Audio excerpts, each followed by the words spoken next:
พี่รับจ้างถางป่าเนาะนี่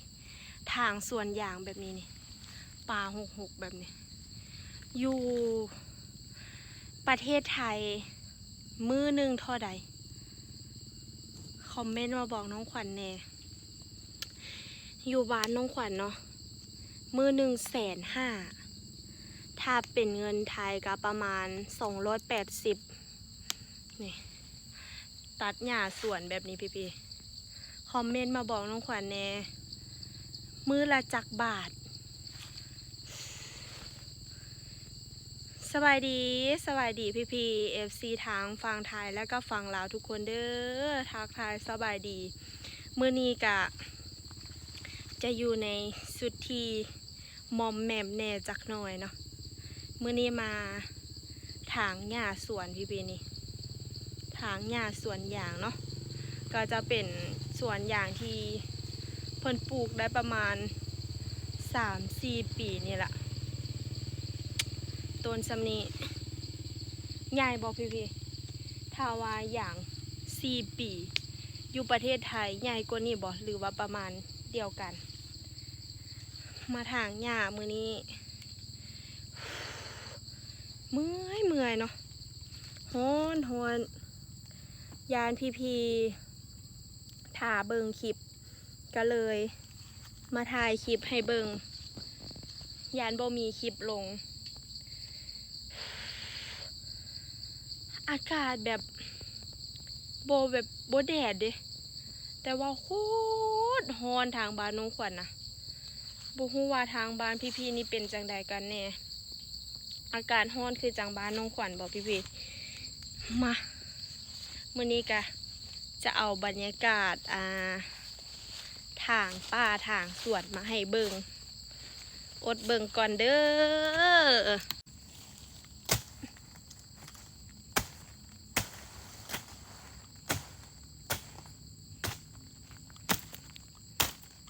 นี่แหละก็จะใส่ผ้าแบบนี้ทางผ้าโคแบบนี้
นี่ล่ะพี่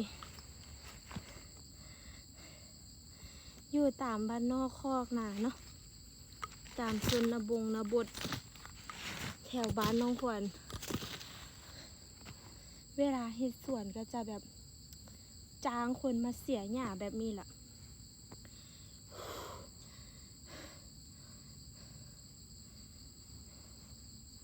เมื่อยแน่ท้อแน่กะอดเอาก็คือเลี้ยงประมาณแบบ6 ปีเนาะหรือว่าบางคนก็5 ปีเพิ่นก็จะกรีดยางเนี่ยเพิ่นก็จะขีดน้ำยางไปขายแล้วพอมันใหญ่แล้วเราก็แบบบ่ค่อยได้ตัดหญ้าดุเนาะก็จะได้ตัดแบบดุก็คือตอนที่แบบมันยังน้อยนี่แหละตัดหญ้าใส่ปุ๋ยฤดูกาลนี้ก็เริ่มตัดหญ้ากันตัดหญ้าแล้วก็เอาปุ๋ยมาใส่เนาะถ้าเป็นอยู่ฝั่งไทยนะพี่เพิ่นจะใส่ปุ๋ยเดือนใดแล้วอย่างประมาณ4 ปีนี่นะเพิ่นจะใส่ปุ๋ยหยังแนะนำน้องขวัญมาแน่นี่แหละเนาะบ้านเฮาก็บ่ได้มีหยังหรูหรามากมายอีหยังฝากไว้สำนี้กันแล้วกันพี่เดี๋ยวน้องขวัญไปตัดหญ้าต่อก่อนเนาะพี่คนใดที่ผ่านมาเห็นคลิปนี้ก็ซอยกดไลค์กดแชร์เป็นกำลังใจให้น้องขวัญเด้